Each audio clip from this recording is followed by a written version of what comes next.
Hai kawan anti hoax, kembali bersama saya Adi Syapitra di podcast Anti Hoax Mavindo. Kali ini saya bareng Mbak Anita Wahid, salah satu relawan Mavindo atau yang kalau saya sih lebih mengenal dia sebagai Mbak Anit ya, karena sehari-hari saya biasanya manggilnya Mbak Anit. Nah, teman-teman, kita hari ini akan membahas perbedaan pola penyebaran hoax 2019 dan 2024 dan dampaknya bagi masyarakat. Kalau di Mavindo tuh mungkin kita udah biasa banget nih ngobrolin soal hoax ya Mbak ya, terutama terkait isu-isu tentang politik dan sebagainya. Nah, sebelum jauh ngobrol soal hoax dan dampaknya nih, mau nanya boleh ya? Ini bukan nggak boleh. Nggak boleh? Oke, cut! Nggak dong? Iya boleh dong. Ya. Nah, pertanyaannya bukan pertanyaan kayak orang kan apa kabar gitu, biasa dong. Jadi nggak peduli sama kabarku. Wah, salah ngomong. Saya bisa Fitra, saya melakukan enggak. Ya, maksudnya tuh pertanyaan tuh enggak kayak yang cuma nanyain kabar gitu, enggak kali ya. Apa aktivitas saat ini, Mbak? Saat ini. Biasa ya pertanyaan ternyata ya. Ya oke ya. Saat ini aku lagi ngejalanin program PhD. Jadi Oke. lagi nyusun disertasi. Wow. Risetku adalah mengenai upaya mitigasi disinformasi pemilu 2024 yang dilakukan oleh masyarakat sipil. Jadi termasuk Mavindo dan berbagai macam organisasi lain. Keren banget. Gitu. Selain itu, ya aku masih dengan berbagai macam kegiatan-kegiatan tapi yang lebih ringan karena misalnya aku berada dalam posisi penasehat dalam organisasi gitu ya, kayak di Public Virtue Research Institute, lalu juga masih bagian dari jaringan Gus Durian, Perempuan Indonesia Anti Korupsi, ya kayak gitu, dan juga masih jadi mengemban amanat sebagai safety counselnya TikTok Southeast Asia. Banyak ya. Iya banyak ya ternyata ya. Gimana tuh membagi waktunya gimana? Bisa tapi ya. Kayaknya iya, nggak tahu ya. Tapi selama ini berjalan dengan baik. Selama ini Insya Allah berjalan dengan baik, alhamdulillah dan Insya Allah gitu. Ya. Tanpa bertanya umur, tanpa nanyain umur, ya. Tanpa nanyain umur. Saya yakin Mbak Anit udah menghadapi pemilu sudah berapa kali lah ya. Termasuk mungkin yang dari ya mungkin kita seumuran kali ya. Kayaknya ya. Aku yakin tidak. Tapi oke lah. Saya yakin mulai dari yang cuma mungkin tidak mengikuti secara sebagai pemilih sampai akhirnya jadi pemilih. Apa pengalaman Mbak Anit ketika menghadapi pemilu sebelumnya seperti apa? Kita tarik mungkin yang pemilu ini kali ya, yang mulai rame di media sosial 2014 mungkin. Oke, jadi kalau kita ngomongin terutama sekali dengan apa yang aktivitas yang aku tekuni sekarang gitu ya, berarti kan memang ngomongin mengenai digital demokrasi di era digital, lalu kemudian disinformasi, terus kemudian isu-isu literasi digital, literasi informasi, literasi media dan seterusnya. Tentu memang aku melihat bahwa ada berbagai macam perkembangan yang sangat menarik sebenarnya dari satu pemilu ke pemilu berikutnya. Terutama yang menyangkut bagaimana dunia digital dan berbagai macam fiturnya dipergunakan sebagai salah satu platform untuk membantu proses pemilu. Betul. Kita bicara mengenai sebenarnya 2012. Oh iya oke. 2012 sudah mulai ramai banget. Ada pemilu, ada pilkada DKI, di mana itu pertama kalinya teknologi digital dipergunakan secara terbuka. Sebenarnya dulunya udah tapi tertutup kayak misalnya loh Milis gitu ya, MySpace gitu ya, MRIC. Bukan saya yang membuka umurnya ya teman-teman, silakan ya. Iya, betul ya. Nah di 2012 itu yang lebih terbuka gitu, platformnya udah mulai banyak yang terbuka kayak menggunakan Twitter dulu dan berbagai macam hal. Itu di pilkada waktu itu antara Jokowi Ahok melawan Fauzi Bowo kalau nggak salah ya. Betul Fauzi Bowo. Nah itu pertama kalinya kita melihat tuh, wah asik banget ternyata dunia digital bisa dipakai. Aku sendiri di dalam aktivismeku, karena aku juga fokus di isu-isu anti korupsi, menggunakan juga teknologi digital untuk kampanye, terutama sekali dalam rangka mensupport KPK dan memproteksi KPK dari serangan-serangan. dari yang cuma sekedar petisi online gitu ya untuk support KPK, ngumpulin koin buat KPK karena dulu KPK itu minta duit ke DPR karena gedungnya udah nggak memadai, nggak dikasih. I see. Akhirnya kita kampanye ngumpulin koin gitu, itu lewat dunia digital. Oh iya, koin untuk KPK, iya, aku ingat. Berbagai macam yang kayak gitu. Nah, kita balik lagi nih ke pemilu 2012 itu keren banget. Karena kan memang juga di belahan sana Obama juga mulai menggunakan pola yang sama, ngajakin orang untuk nyumbang. Dulu politisi hanya bergantung pada konglomerat gede untuk nyumbang dana politik. Terus tiba-tiba orang berapapun duit yang dia punya bisa ikutan nyumbang lewat dunia digital. Bisa dipanggil dan diajak untuk nyumbang. Itu teknologi digital nih yang mensupport. Tapi terus kemudian kita masuk ke 2014 Pilpres. Nah di sini kita mulai melihat betapa ada bagian yang negatif dari dunia digital ketika kita bicara mengenai kompetisi politik. Betul. Kita ngelihat kan, mulai banyak yang namanya hoax gitu. Iya, benar. Nah sekarang aku mau bedain nih dari tahun 2014 ke 2019 itu sama-sama hoaxnya tinggi. 2024 sama-sama hoaxnya tinggi, tapi masing-masing itu punya gaya sendiri-sendiri. Oh iya? Gitu. Ya, punya tujuan penggunaannya pun berbeda. Oke. Nah, tahun 2014 karena itu mungkin baru pertama kalinya ya dipakai kencang-kencangan gitu. Ini benar-benar dipakai untuk menyerang kandidat dari satu arah. Ya, kelihatan banget nih, satu arah banget menyerang ke satu kandidat tertentu dan sangat efektif. Karena si kandidat ini tadinya di awal approval ratingnya sangat tinggi, sekitar 80% gitu. Tetapi akhirnya menang hanya di 50 sekian, tipis. Gitu ya. Jadi dan itu dihantam hoax habis-habisan dan nyaris tidak ada pembelaan dari kubunya. Gitu. Jadi benar-benar habis. Nah, 2019 lain. 2019 dari dalam proses 2014 sampai 2019 kita ngelewatin pilkada DKI 2017 yang kayak neraka jahanam gitu ya, panasnya minta ampun gitu. Iya, kerasa di seluruh Indonesia ya, walaupun itu pilkada gitu ya. Tapi digeret-geret ke berbagai macam isu di pilkada-pilkada lainnya juga. Terus di situ kita melihat yang tadinya di 2014 mulai ada polarisasi. Aku mau menegaskan bahwa polarisasi itu sebenarnya bibit-bibitnya udah ada dari dulu. Itu problem dari zaman dahulu kala yang nggak akan selesai. Betul. Tapi di 2014 bibit ini makin diperkuat. Karena kontestasinya antara dua kelompok kandidat, dua kelompok yang menggunakan identitas tertentu. Kemudian diperkuat lagi selama 2016-2017 melalui kasus Ahok lah, pilkada DKI itu kan prosesnya. Sehingga ketika kita mulai memasuki 2019 jauh bahkan udah 2018 nih gitu, baru kita aja nggak tahu siapa yang maju saat itu ya yang akan menjadi kandidat, tapi hoaxnya udah lumayan kencang dan polarisasinya udah makin mengkristal. Betul. Nah jadi pola yang dipergunakan pada 2019 juga sangat berbeda dari 2019. Betul. 2014 tadinya nyerang satu arah, 2019 jadi dua arah saling serang. Terus kemudian pada saat 2014 sukses banget menurunkan elektabilitas satu kandidat. 2019 enggak. Kenapa? Karena polarisasinya udah kuat, udah jadi, udah set.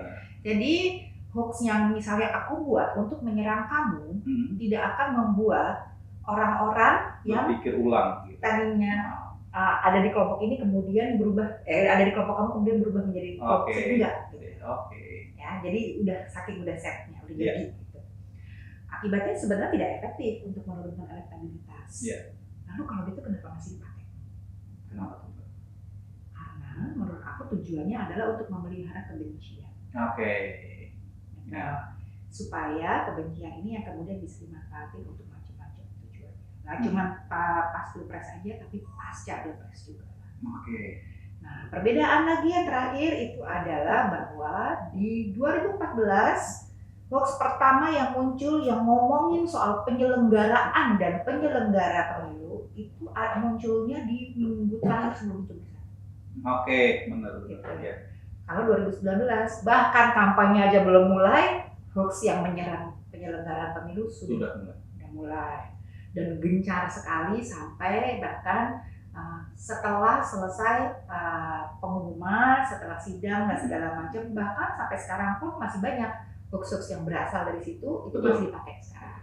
Betul. Gitu. Jadi kita ngelihat 2014 serangan satu arah, 2019 main theme-nya adalah pemanfaatan polarisasi, kemudian sekarang 2024 yang sangat berbeda lagi polanya. Gitu. Ya, oke. Ada mirip-miripnya sama sekali sama yang kemarin. 2024 ini kalau Mbak Anit bilang polanya berbeda, apakah berkaitan dengan adanya penambahan paslon terkait pilpres? Atau enggak juga? Aku rasa enggak, tapi aku rasa proses dari 2019 ke 2024 itu mencairkan polarisasi yang ada. Nah, itu membuat pola hoax-nya juga berubah. Gitu. Jadi hoax-hoax yang berkaitan dengan pemanfaatan polarisasi itu semakin tidak efektif lagi, makanya banyak ditinggalin.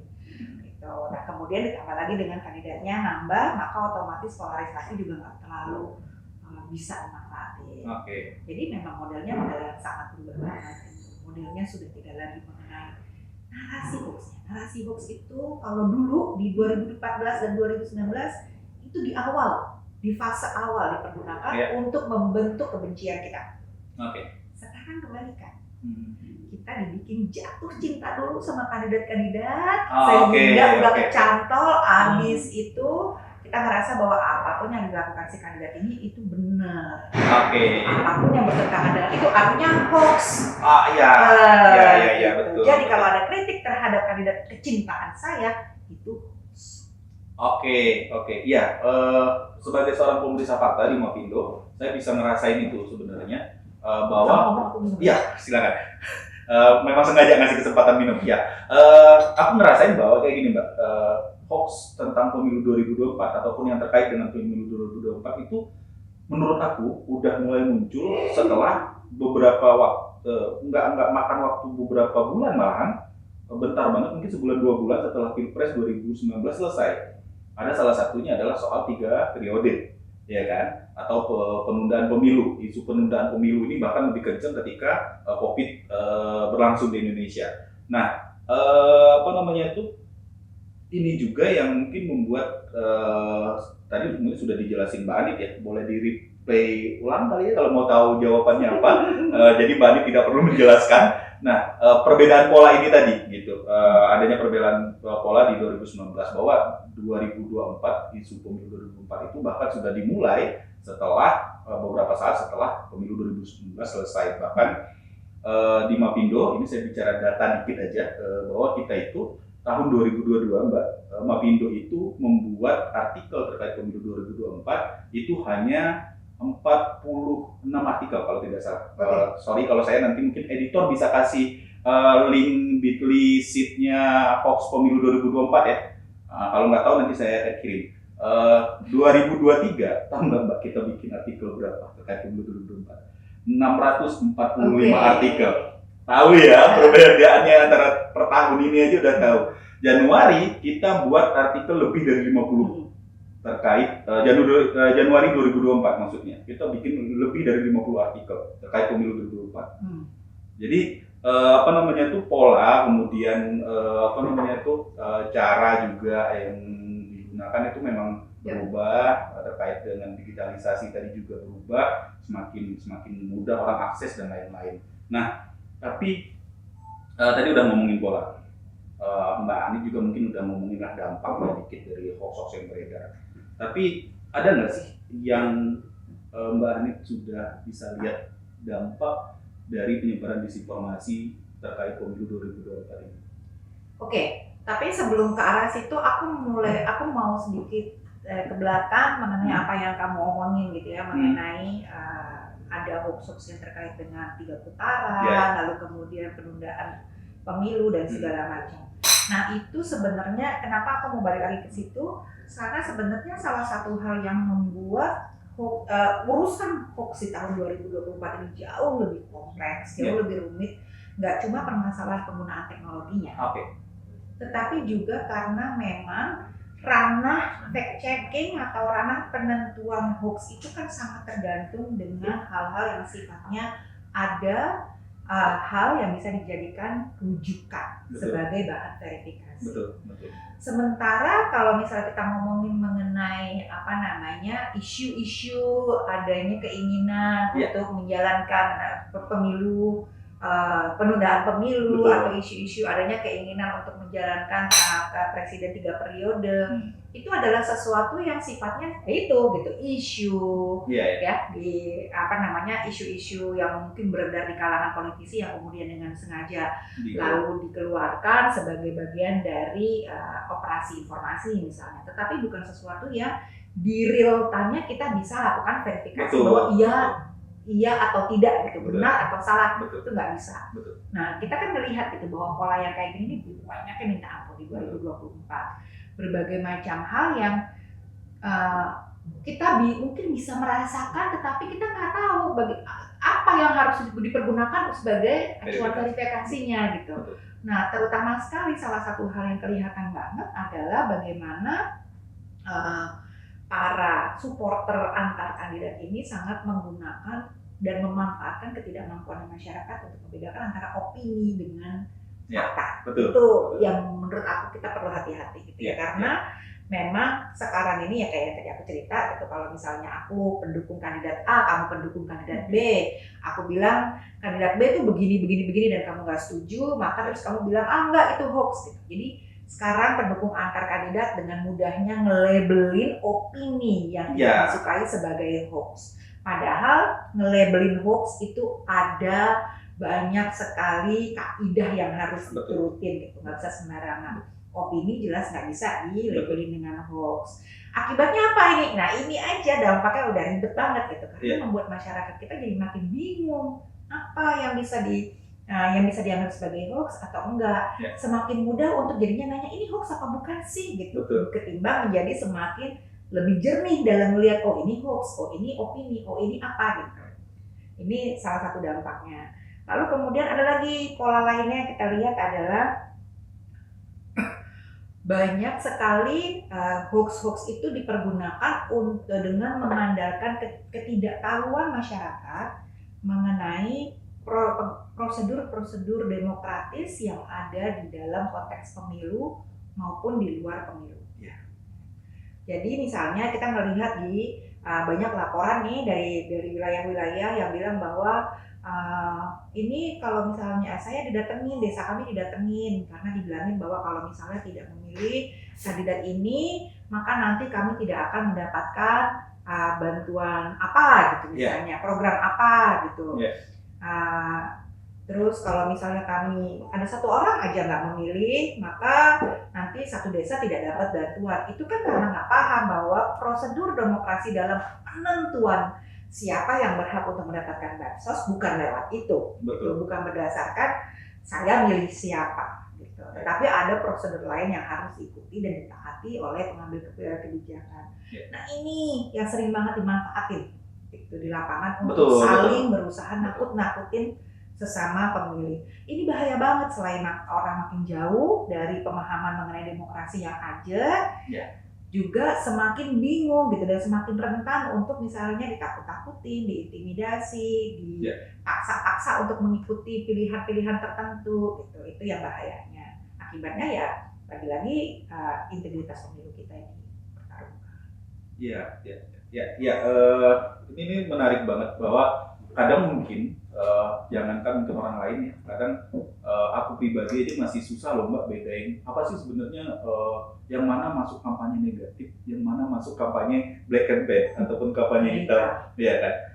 Walaupun mungkin sudah ada literatur yang bisa dibaca dan lain-lain, tetap aja kayaknya, apalagi kalau yang dicampur-campur. Betul.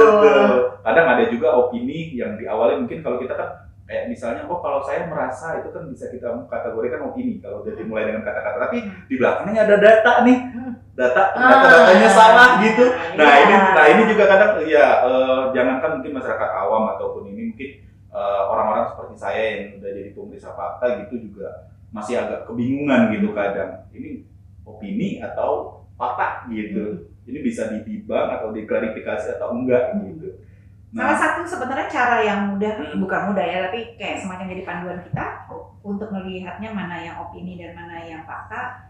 Fakta itu selalu hasil penilaiannya adalah benar dan salah. Nah, benar ini infonya benar atau infonya salah. Tetapi kalau opini bukan itu. Opini hasil penilaiannya adalah setuju atau tidak setuju.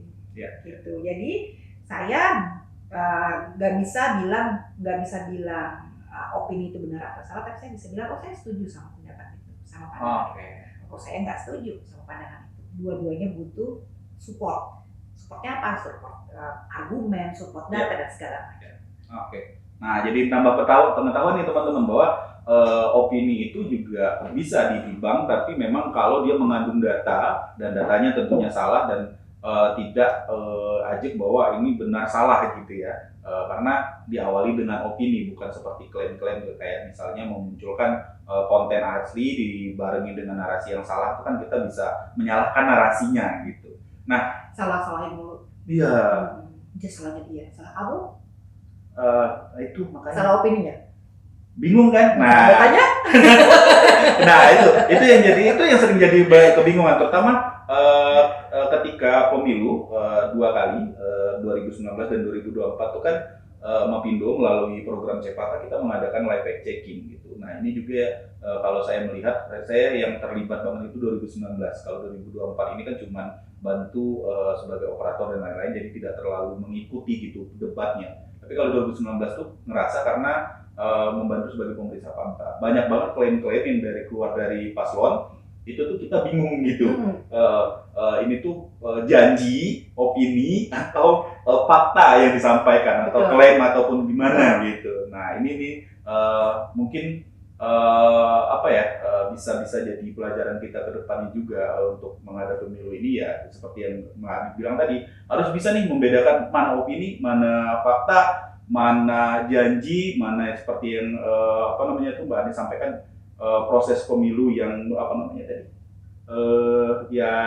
yang kayak Mbak Ani disampaikan tadi bahwa kalau seseorang berjanji kayak ini jadi curcol bahwa saya dari salah satu kampung di Sumatera, kayaknya masih banyak banget ya calon-calon yang memanfaatkan, oh nanti kalau saya terpilih saya akan memperbaiki jalan gitu. Kalau enggak kalian tidak mau memilih saya, ya jalan kalian akan rusak terus. Sumatera biasa ya jalan rusak ya, aneh kalau jalannya bagus malahan. Nah itu tuh memang jadi kejadian nyata gitu di kampung-kampung, bahwa banyak banget calon yang memanfaatkan itu untuk mencari suara. Ya. Padahal sebenarnya kalau kita bicara mengenai demokrasi, harusnya dia udah nggak perlu menjanjikan itu. Betul. Harusnya masyarakatnya sudah tahu bahwa siapapun yang menjabat tanpa harus janji itu adalah amanat yang dia harus masyarakat. Nah ini menjadi pelajaran penting juga. Saya yakin podcast ini akan sampai kemana-mana dan kita akan menghadapi pemilu-pemilu selanjutnya ya Mbak ya, bahwa janji terkait perbaikan jalan, pembangunan itu bukan infrastruktur, akses ke kesehatan, akses ke pendidikan, itu semuanya harusnya nggak perlu dijanjiin lagi, sudah jadi kewajibannya siapapun yang memegang posisi. Oke. Nah kita balik ngomongin masalah disinformasi pemilu.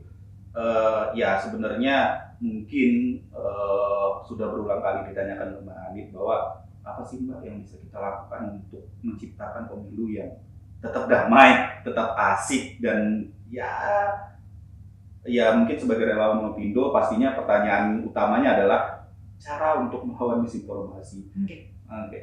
Jadi pertama kalau kita bicara mengenai, kita kan pasti pengennya pemilu damai. Alhamdulillah pemilu yang ini tensinya jauh lebih rendah dibandingin pemilu sebelumnya. Ya, mungkin teman-teman juga merasa seperti itu ya ketimbang 2019 dan 2014. Alhamdulillah kita nggak perlu berhadapan dengan tingkat kebencian yang sedemikian tinggi seperti 2019. Jadi potensi kita menciptakan pemilu yang damai itu sekarang jauh lebih besar.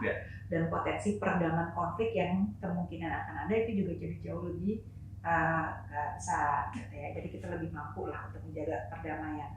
Tetapi kita sekarang beralih nih, kayaknya kita nggak cuma ngomongin mengenai pemilu damai aja, pemilu yang berintegritas itu penting gitu. Berintegritas. Betul gitu kan. Mungkin kita karena kebawa aja ya 2019 sebegitu panasnya, jadi sekarang bawaannya pengennya gimana caranya kita harus bikin pemilu damai. Padahal sebenarnya sekarang itu mungkin sudah tidak relevan untuk dijadikan tujuan kita. Betul. Iya, benar. Pemilu berintegritas nih yang paling penting menurut saya. Nah, salah satu hal yang tadi itu adalah kayak kita mampu memilih antara opini dengan fakta. Itu sebenarnya ada hal yang bisa memudahkan kita. Nah, untuk menjagain kita supaya nggak mudah kemakan dengan operasi informasi yang membuat Operasi kita pusing informasi. banget di kepala gitu ya, Ya. dan di hati juga. Pertama adalah kalau kita juga bingung, ini tidak berlaku untuk para pemeriksa fakta tentunya ya, Wow. tapi buat masyarakat luas. Saya kan masyarakat juga. Halo. Iya.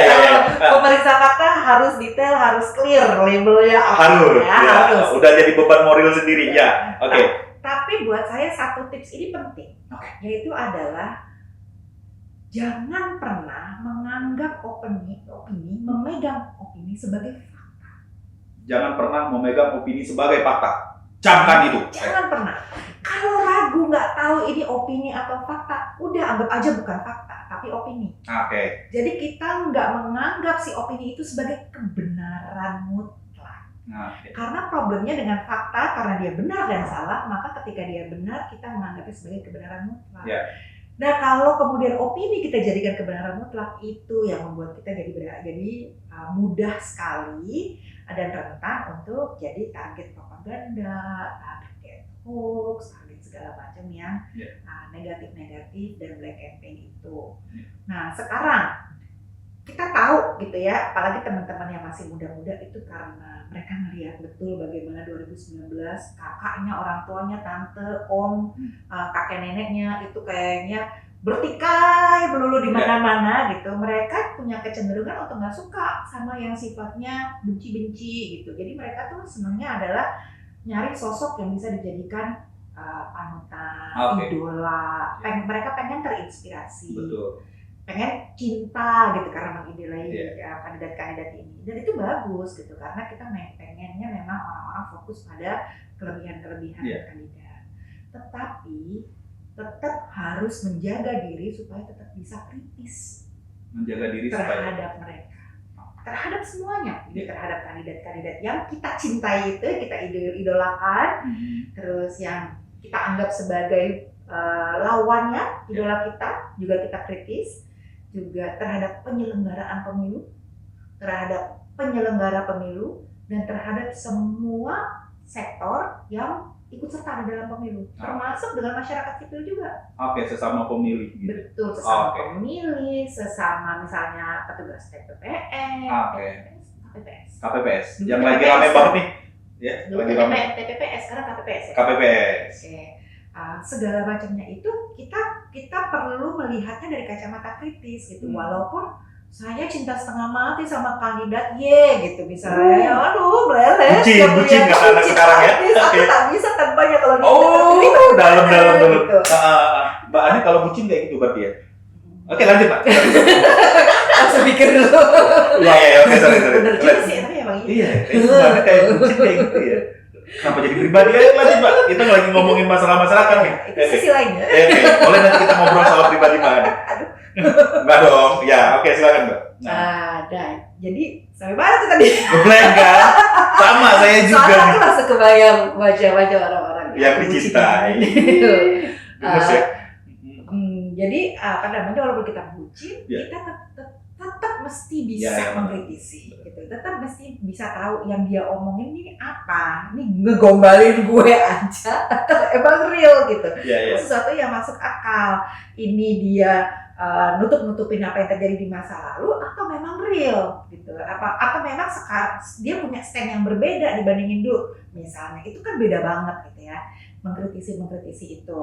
Kenapa sih penting buat mengkritisi? Pertama supaya kita jadi pemilih yang bertanggung jawab. Betul. Itu satu. Kedua, kalau sebagian besar masyarakat kita memilih dengan cara seperti itu, maka kita juga bisa mengatakan bahwa yang terpilih adalah seseorang atau pasangan yang memang dipilih berdasarkan pemilihan yang lebih rasional. Jadi lebih bisa ditanggungjawabkan. Terus yang ketiga, habis itu kalau udah terpilih kita jadi bisa ngerasa bilang bahwa karena saya sudah memilih kamu yang sekarang bertanggung jawab untuk mewakili saya, memastikan bahwa semua kebutuhan kami masyarakat itu harus kamu penuhi. Jadi nuntut, gitu, nuntut sama yang dipilih untuk kamu harus selesaiin janji-janji kamu. Kalau misalnya kamu nggak selesaiin, aku gonggongin kamu. Jadi dari sepanjang penjelasan Mbak Ani tadi saya cuma bisa menyimpulkan bahwa bucin boleh, tapi bertanggung jawab dan tetap mampu bersikap dan bersifat kritis. Ya, kameramen yang lagi muda-muda nih, bucin-bucin banget ini, saya tahu lah ya, bahwa membedakan opini dan fakta itu sangat penting. Kemudian tidak memegang opini sebagai fakta itu jauh lebih penting. Sebagai kebenaran, ya, apalagi kebenaran mutlak. Betul. Dan tidak meneruskan pesan-pesan ataupun informasi yang meragukan kepada publik itu juga jauh lebih penting. Karena mungkin kita tidak ngomongin orang lain, kita kadang masih jadi orang yang latah dalam artian menerima sebuah informasinya belum tentu benar karena penasaran, bukannya diverifikasi, malah dengan polosnya seolah-olah bertanya, ini bener nggak ya? Tapi bertanya ke publik, bertanyanya ke grup WA yang isinya ratusan orang, yang ke platform sosmed. betul, dan berjuta-juta orang yang dibikinin konten ya. Sekarang kan kayaknya masyarakat kita lagi doyan banget dengan konten-konten pendek nih Mbak ya. Dibikinin konten, di belakang ada background apa gitu, bertanya, ini bener nggak ya gitu. Nah, ini juga yang dari pesan Mbak Anit tadi juga perlu diperhatikan oleh masyarakat. Oke, Mbak Anit, pertanyaan terakhir. Oh, masih ada? Satu lagi. Oke, baik. Kapan balik ke Australia?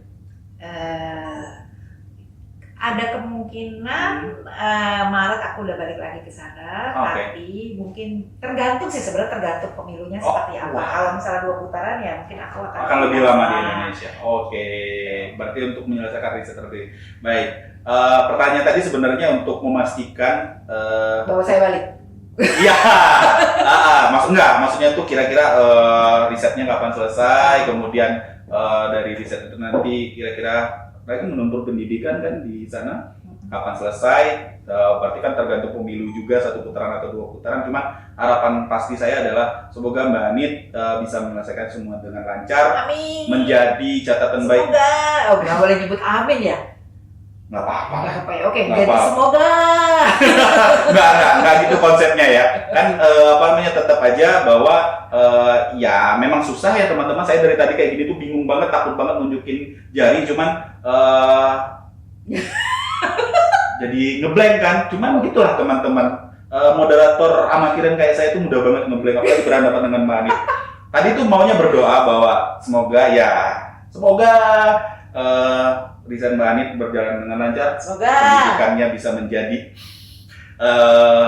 berhasilkan yang berkah, menjadi catatan dan amal baik untuk Mbak Anit, menjadi berkah untuk kita semua. Itu aja kali ya Mbak Anit ya, atau mau nambah? Enggak ya kali ya, udah ya. Nambah kayak makan ya. Ya, itu aja teman-teman. Tadi awalnya kawan-kawan, jadi sekarang teman-teman. Oke, kawan-kawan anti hoax. Ya, itu aja podcast kali ini bareng Mbak Anita Wahid. Kita jangan kemana-mana, nantiin aja episode terbaru dari podcast Anti Hoax di Mavindo. Itu aja, terima kasih sekali lagi Mbak Anit. Terima kasih teman-teman, kawan-kawan. Terima kasih. Oke, stay tune. Bye.